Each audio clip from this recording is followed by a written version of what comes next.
ದಾಂಡೇಲಿಯಲ್ಲಿ brain box tuition ಕೇಂದ್ರದ 3ನೇ ವರ್ಷದ ಪ್ರಾರಂಭೋತ್ಸವ.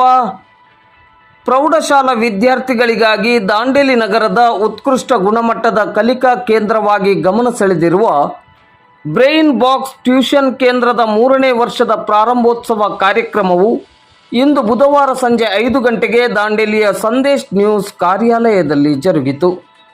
2024-25ನೇ ಸಾಲಿನ ಶೈಕ್ಷಣಿಕ ಚಟುವಟಿಕೆಗೆ ದೀಪ ಬೆಳಗಿಸಿ ಚಾಲನೆಯನ್ನು ನೀಡಿ ಮಾತನಾಡಿದ ಜನತಾ ವಿದ್ಯಾಲಯ ಪ್ರೌಢಶಾಲೆಯ ಮುಖ್ಯೋಪಾಧ್ಯಾಯರಾದ MB ಅರವಳ್ಳಿ ಅವರು, ಅತ್ಯಲ್ಪ ಅವಧಿಯಲ್ಲೇ ಗುಣಾತ್ಮಕ ಹಾಗೂ ರಚನಾತ್ಮಕ ಶೈಕ್ಷಣಿಕ ಚಟುವಟಿಕೆಯ ಮೂಲಕ ಬ್ರೈನ್ ಬಾಕ್ಸ್ ಟ್ಯೂಷನ್ ಕೇಂದ್ರ ವಿದ್ಯಾರ್ಥಿಗಳ ಮೆಚ್ಚುಗೆಯನ್ನು ಪಡೆದಿದೆ.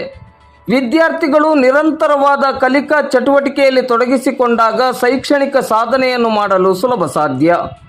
ಬ್ರೈನ್ ಬಾಕ್ಸ್ ಟ್ಯೂಷನ್ ಕೇಂದ್ರದಲ್ಲಿ ಕಳೆದ ಸಾಲಿನ SSLC ವಿದ್ಯಾರ್ಥಿಗಳು 100ಕ್ಕೆ 100 ಫಲಿತಾಂಶವನ್ನು ಪಡೆದಿರುವುದು ಶ್ಲಾಘನಾರ್ಹವಾಗಿದೆ ಎಂದರು.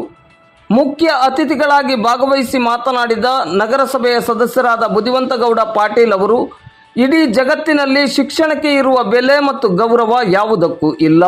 ಶೈಕ್ಷಣಿಕವಾಗಿ ಪ್ರಗತಿಯನ್ನು ಸಾಧಿಸಿದಾಗ ಜೀವನದಲ್ಲಿ ಉನ್ನತಿಯನ್ನು ಕಾಣಲು ಸಾಧ್ಯ.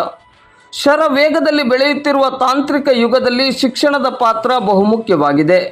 ಬ್ರೈನ್ ಬಾಕ್ಸ್ ಟ್ಯೂಷನ್ ಕೇಂದ್ರವು ಅತ್ಯುತ್ತಮ ಕಲಿಕಾ ಚಟುವಟಿಕೆಯ ಮೂಲಕ ವಿದ್ಯಾರ್ಥಿಗಳ ಮೆಚ್ಚಿನ ಟ್ಯೂಷನ್ ಕೇಂದ್ರವಾಗಿ ರೂಪುಗೊಂಡಿರುವುದು ಉತ್ತಮವಾದ ಬೆಳವಣಿಗೆ ಎಂದರು.